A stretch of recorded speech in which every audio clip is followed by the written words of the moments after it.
नमस्कार, आप देख रहे हैं जीटीवी न्यूज भारत। मैं हूं आपके साथ उजाला। आइए शुरुआत करते हैं आज की कुछ खास खबरों के साथ। रायसेन में मध्य प्रदेश केंद्रीय कृषि मंत्री शिवराज सिंह चौहान ने कहा, आज हम रायसेन जिले के साईखेड़ा में हैं। रास्ते में कई गांवों में हमने नुकसान देखा है।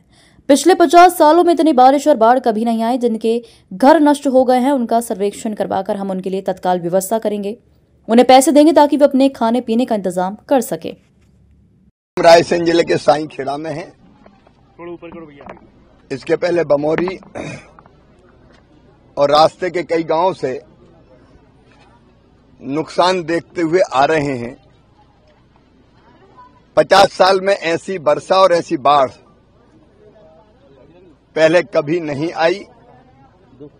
हम जहां खड़े हैं यहां के सारे मकान डूबे हुए थे। ये कछवाड़ा था जिसमें ककड़ी लगी थी, तो मकान का सामान और मकान बर्बाद हो गए। खाने पीने का सामान तबाह हो गया।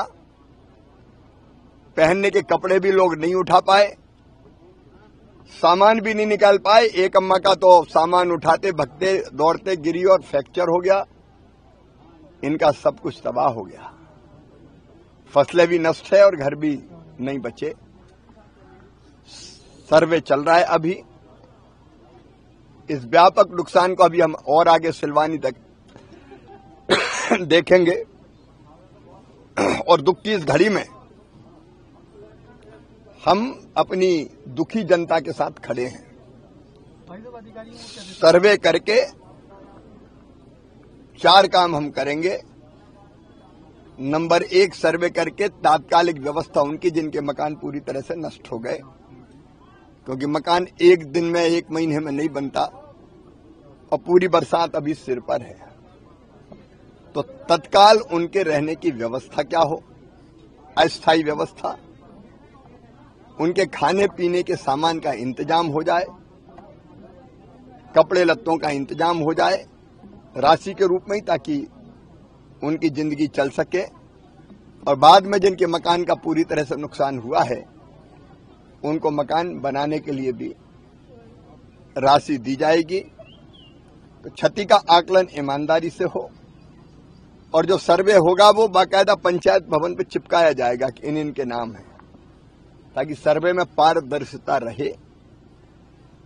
फिर फसलों के नुकसान का सर्वे होगा और वो सर्वे करके भी फसलों के नुकसान की आरवीसी 6.4 के अंतर्गत राहत की राशि और फसल बीमा योजना के अंतर्गत फिर फसल के नुकसान का मुआवजा भी उनको मिले, इस बात का इंतजाम किया जाएगा।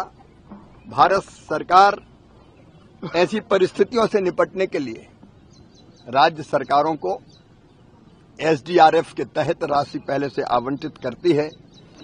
75% भारत सरकार का और 25% राज्य सरकार का पैसा उसमें होता है। तो अभी सर्वे के साथ साथ पहले प्रारंभिक राशि का वितरण होगा जिसमें भोजन और बाकी व्यवस्थाएं चलती रहे, और बाद में फिर व्यापक सर्वे करके नुकसान की भरपाई, घर ठीक होंगे, फसल का मुआवजा दिया जाएगा। संकट है, तकलीफ है, लेकिन संकट की घड़ी में हम अपनी जनता के साथ खड़े हैं और संकट के पार अपनी जनता को निकाल कर ले जाएंगे।